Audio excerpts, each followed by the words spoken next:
હાલો દોસ્તો, નમસ્કાર. કહેવાય છે ને કે ખેડૂત સમૃદ્ધ તો દેશ સમૃદ્ધ. આ ટેકનિકને ધ્યાનમાં રાખીને અને સૌરાષ્ટ્રમાં બહુ મોટું વાવેતર મગફળીનું થવાનું છે. પણ ખાલી મગફળી વાવ્યા મગફળી નથી થતી. ખૂબ મેનેજમેન્ટથી ક્વોલિટી પ્રોડક્ટ વાપરીને અને ખૂબ પાયામાંથી શરૂઆત કરીએ તો ખૂબ સારી એવી મગફળી થાય છે ને એવું આજે મારું ગામ જીવાપર અને પાંચોડા, આ બે ગામ એવા છે કે જે 35-40 મણ મગફળી કરે છે.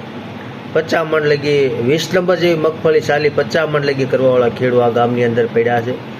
ખૂબ સારી ક્વોલિટી સાથે ખૂબ સારું બિયારણ, ખાતરનું મેનેજમેન્ટ, વ્યવસ્થિત આયોજન, વ્યવસ્થિત ખેડ, આ બધા પરિબળો એમાં બહુ જ મહત્ત્વના ભાગ ભજવતા હોય છે.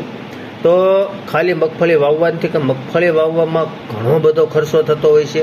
વીઘે 30 કિલો જેવું બિયારણ ગણે તો મગફળીનો દતાળ કમ્પ્લીટ થાય, ખેડથી માંડીને બિયારણ, ખાતર, દવા, આવું બધું કમ્પ્લીટ કરે તો ₹5,000 પર વીઘે જોઈએ. 16 ગુઠાના વીઘામાં ₹5,000 જોઈએ. પણ જો તમે આડેધડ કામ કરો, ગમે એમ કામ કરો અને વ્યવસ્થિત ઉત્પાદન ન આવે તો તમારે મગફળીમાં ઘણી બધી નુકસાની જતી હોય છે, જે કપાસમાં એટલી બધી નુકસાની ન જાય.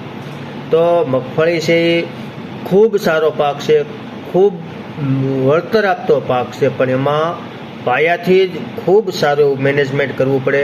તો પાયાની અંદર ડીએપી વાવતા હોય તો ભેગું જે નાગાર્જુના કંપનીનું જે ટ્રેક્સર કરીને એક પ્રોડક્ટ છે, જબરજસ્ત ક્વોલિટી છે, જબરજસ્ત ટેકનોલોજી છે. નાગાર્જુન કંપનીને લગભગ બધા ઓળખતા હોય તો ડીએપી સાથે અથવા 12-32-16 સાથે આ ટ્રેક્સર અવશ્ય વાપરવું છે. જમીનની અંદર ડીએપી કરતાંય એનું જે જમીનનું હૃદય કહેવાય ને, ધબકતું હૃદય, એની અંદર જે કાર્બન હોય ને, કાર્બન અતિ મહત્વનો હોય છે. અને એ કાર્બન વગર જમીન નિર્જીવ છે, એમાં જીવ જ નથી એમ ગણો. તો એના માટે તમારે કાર્બન જોઈએ અને તમામ ન્યુટ્રિયન્ટ્સ જોઈએ. તો આ નાગાર્જુના કંપની આપણા દેશની એક એવી કંપની છે જે પહેલીવાર આપણા દેશની અંદર માઇક્રો ન્યુટ્રિયન્ટ સાથે કામ કરવા આવી હતી અને આજે ઘણું બધું કામ કરી રહી છે. એમાં એ જે ટ્રેક્ચર લાવ્યા છે એ લોકો, એટલું જબરજસ્ત પ્રોડક્ટ છે. નંબર 1 ટેકનોલોજી છે. એની અંદર 15% તો કાર્બન સુકાયેલું. 15% કાર્બન એટલે બહુ જ મોટી વાત ગણાય. અને એનો એકરનો ડોઝ હોય છે 6 કિલોનો. તો ડીએપી સાથે અવશ્ય વાવજો, પાયામાં જ વાવજો. કારણ કે પાયાની અંદર જ એની જે મગફળીની તાકાત, મગફળીના બીજનો ઉગાવો, એની જે તાકાત છે એ પાયામાંથી શરૂઆત થતી હોય છે. તો ડીએપી સાથે નકરું ડીએપી વાવતાની, એની માટે ટ્રેક્સર અવશ્ય વાપરજો. અને સલ્ફર આપણી સૌરાષ્ટ્રની જમીનમાં માઇનસ થઈ ગયું છે. તો દરેક ખેડૂતની ભલામણ છે કે 85% સલ્ફર જે આવે માર્કેટની અંદર આઈએસઆઈ, જે ખૂબ સસ્તું હોય અને ખૂબ સારું રિઝલ્ટ આપતું હોય, જે સલ્ફરનું પણ કામ કરે અને ફંગીસાઇડનું પણ કામ કરે, અને આઈએસઆઈ પ્રોડક્ટ વસ્તુ આવે છે. તો આવી વસ્તુ પણ તમે વાપરજો. જે દતાળમાં કદાચ ના હાલે પણ એને કોઈ ખાતર સાથે મિક્સ કરીને ઉડાડી દેવું પણ જબરજસ્ત વસ્તુ છે. તો ડીએપી, આ ટ્રેક્સર અને આ 85% સલ્ફર, આવું જો તમે પાયામાં વ્યવસ્થિત મેનેજમેન્ટ કરશો તો મગફળી ખૂબ સારું ઉત્પાદન આપવા માટે સક્ષમ છે. બીજું પટ અતિ મહત્ત્વનો છે. ક્વોલિટી પ્રોડક્ટ પટ આપવો, આડેધડ ગમે એવી પ્રોડક્ટ, ગમે એવી વસ્તુ નહીં આપવાની. ખૂબ સારો એવો પટ આપવો. વેટાવેક્સ જબરજસ્ત ટેકનોલોજી સાથે બહુ સારું ફંગીસાઇડ છે, જે પટમાં અતિ આવશ્યક છે. કોઈ બી યુનિવર્સિટીમાં જાઓ, કોઈ પણ જગ્યાએ જાઓ, આજ યુનિવર્સિટીના સાહેબો હોય, શિક્ષણ સાથે સંકળાયેલા સાહેબો હોય, જે આજ બીએસસી એગ્રી, એમએસસી એગ્રી કરીને જે સારું મેનેજમેન્ટ સાથે કામ કરતા હોય, યુનિવર્સિટીમાં કામ કરતા હોય, એ લોકો પણ તમને આજે વેટાવેક્સની એક લીલા સુકારા માટે ખૂબ સારી એવી ભલામણ કરતા હોય છે. અને વિટાવેક્સ આવ્યા એને 10-15 વર્ષ થઈ ગયા છતાં પણ આજે વધતું જાય છે, એનું વેચાણ વધતું જાય છે, એની તાકાત વધતી જાય છે. એવું બતાવે છે કે આ ખૂબ લાંબી રેસનો ઘોડો છે અને બિયારણમાં અતિ આવશ્યક વસ્તુ છે. એની સામે સારી કંપનીનું એફએસ સારી કંપનીનું એટલા માટે કે એફએસ માર્કેટમાં 400થી માંડીને તે 1200 લગીના મળતા હોય છે. તો સારી કંપનીનું એફએસ એટલા માટે કે એની અંદર જે લો મટીરિયલ વાપરેલું છે, જે પિલર કહેવાય, એ કઈ કંપનીએ કેવું વાપર્યું છે બહુ જ મહત્ત્વનું હોય છે. ખાલી ભાવ મહત્ત્વનો હોતો નથી.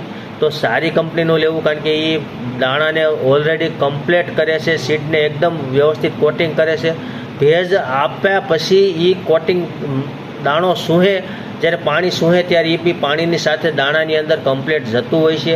અને લોકલ કંપની જે હોય એ બધું માર્કેટની અંદર જે એના એ ભેજના સંપર્કમાં આવે તો દાણામાંથી મોકળું પડી જાય, છૂટું પડી જાય અને તમને જે તમારે રિઝલ્ટ જોઈએ છે, જે તાકાત સાથે કામ કરવું છે, આપણે જે મૂંડા મસી અને ગળો અને લીલો સુકારો આને લગતો જે પટ માર્યો હોય એમાં માઇનોર એવો ડિફરન્સ આવતો હોય છે રિઝલ્ટમાં. તો દરેક વસ્તુ સારી કંપનીની વાપરો, વ્યવસ્થિત વાપરો અને સારા સલાહકાર પાસેથી માહિતી લઈને વાપરો. આડેધડ ખેતી કરશો તો આ એક ખેતી એક એવી વસ્તુ છે જે બળ કરતાં પણ દેણું થઈ જાય એવી આ ખેતી છે. આમાં વ્યવસ્થિત મેનેજમેન્ટ કરવું પડે. ઝાઝી જમીનમાં વાવી અને ઝાઝું ઉત્પાદન મહત્ત્વનું છે જ નહીં. થોડી જમીનમાં ઝાઝા મણિકાનું ઉત્પાદન લેવું અતિ આવશ્યક છે. તો વધુમાં વધુ મણિકા ક્યાં ખેડૂને આવે એ પણ જોવું. બીજું, જે તમારા ગામમાં હોશિયાર ખેડૂત હોય, વ્યવસ્થિત ખેતી કરતા હોય, ખૂબ સારું ઉત્પાદન લેતા હોય, એ લોકો શું કરે છે, કોની સાથે એ લોકોની બેઠવૂટ છે, ક્યાંથી એ લોકો માલ ખરીદે છે, કેવી પ્રોડક્ટ ખરીદે છે, તો એવા ખેડૂતના પણ સંપર્કમાં રહ્યો, એને પૂછપરછ કરો. પૂછવામાં કોઈ નાનું ન થઈ જતું હોય છે. તો એના સંપર્કમાં રહી અને ખૂબ સારું મેનેજમેન્ટ કરો.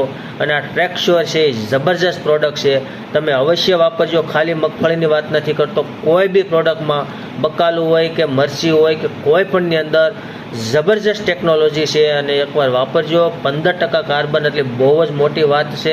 અને એ કાર્બન આપણા જમીનની અંદર હોવું ખૂબ જરૂરી છે. અત્યારે આપણી જમીન બંજર બની ગઈ છે ને એનું હૃદય જે ધબકતું હોવું જોઈએ કાર્બનના હિસાબે ધબકતું હોય છે.